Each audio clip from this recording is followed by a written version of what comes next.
Good morning. We have on today's agenda the Russian aggression against Ukraine, the crisis in the Middle East, and the latest development in Georgia. We strongly condemn the recent attacks on civilians and civilian infrastructure in Ukraine.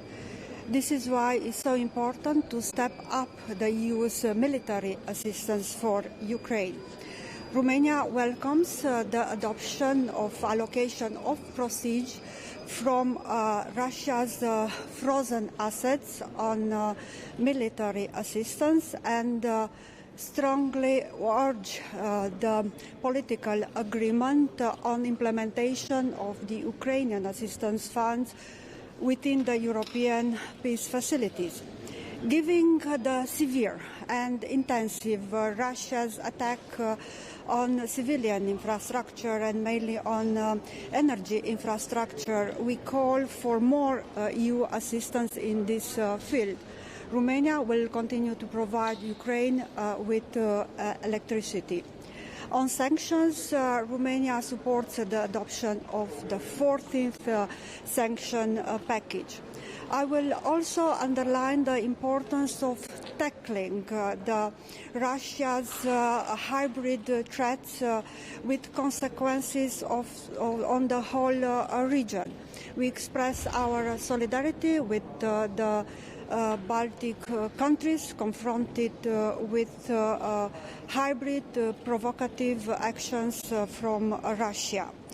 I will also underline the continued Russia's attempts of hybrid interference in the Republic of Moldova. This makes these countries very vulnerable in the context of the presidential elections and referendum on EU integration in this autumn.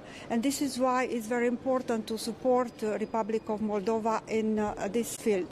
On the EU accession, it is very important to organize the intergovernmental conference by the end of June.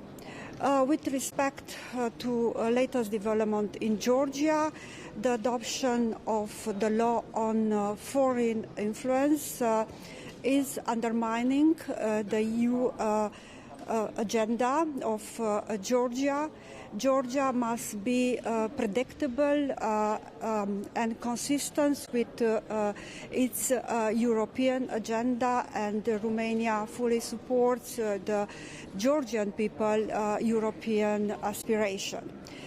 With respect to the crisis in the Middle East, Romania fully supports further efforts aiming at de-escalation the situation, the security situation in the region.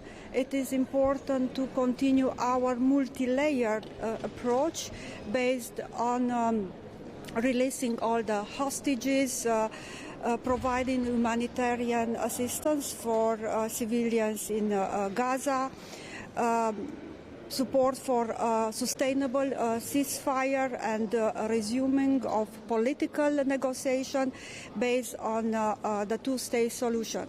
It is important also to continue the coordination with US, UK and our partners in the region. We will have also a meeting with them today.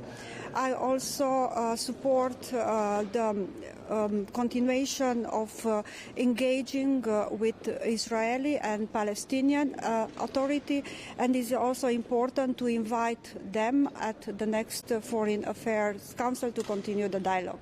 Thank you. What's on the table?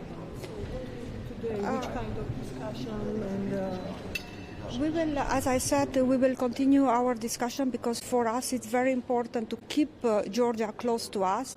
But it is visible that the adoption of this law is undermining the European agenda, and it is important to pass this message also to Georgian authorities. But for Romania, again, Georgia is a partner. We have to keep Georgia very close to the EU and to continue our support for the population. Thank you.